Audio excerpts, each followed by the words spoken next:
All right, my next step is to remove this crank pulley. This is a 19mm bolt to get from the center of here. The best way to remove this is to use an impact, which is what I'm going to do to get this out. So to get this out, I'm going to basically use this 20-volt impact from DeWalt. If that doesn't work, I'm just use the big boy, the Earthquake. This is they're both 1/2-inch drives, and so this is a 19mm bolt. So I got a 19mm socket up here. So let's see if this does the trick. So that was pretty easy actually, and I just used the small one to get that out. Didn't even need to bring the big boy out. So yours might be as simple to get out, hopefully. If you don't have an impact, I recommend getting one. Back in the days, you had to use air, so I understand not doing it then, but they have so much good things. You don't even have to have name brand anymore. They have some cheaper ones on Amazon, and they come in handy for jobs like this. So we're gonna need a 3-jaw puller for this right here. You can see there's 3 slots to get the jaws through. So you're gonna need a puller with 3 jaws. I got my bag here. I'm gonna get these out so we can see better. All right, so these are my 3-jaw pullers to choose from. And then I got my 2 jaws over there. I won't be needing those, as we already checked before. We need a 3-jaw. So we're gonna select the best one. Now you can rent these, something like this, from the auto parts store, AutoZone, Advance, or O'Reilly's for free. And then when you have to pay them, then you get your money back when you return the tool. But just so you can see what they look like. Now, so you can see like these jaws here at the tips aren't that big.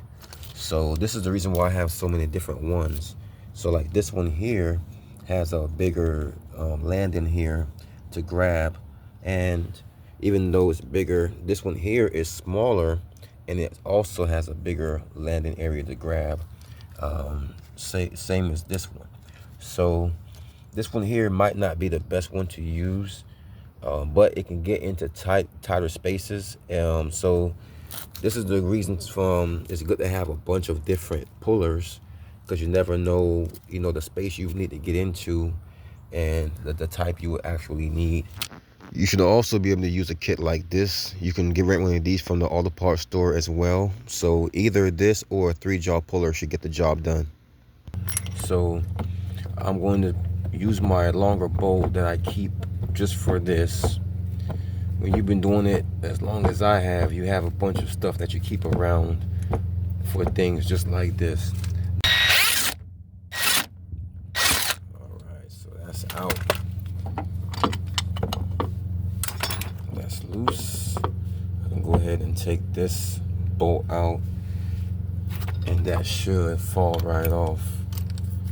So with the amount of tools I collected over the years, I'm able to mix and match different things and get these out with no problem.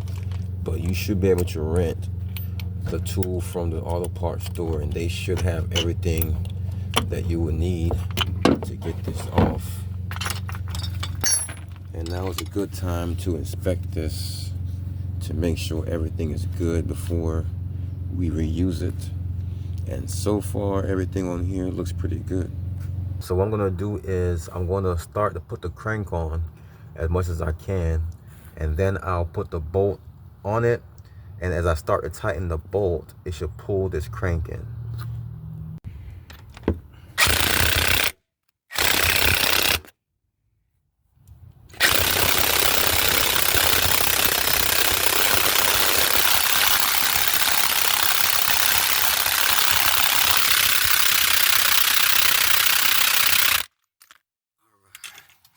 So that crank is all the way down now.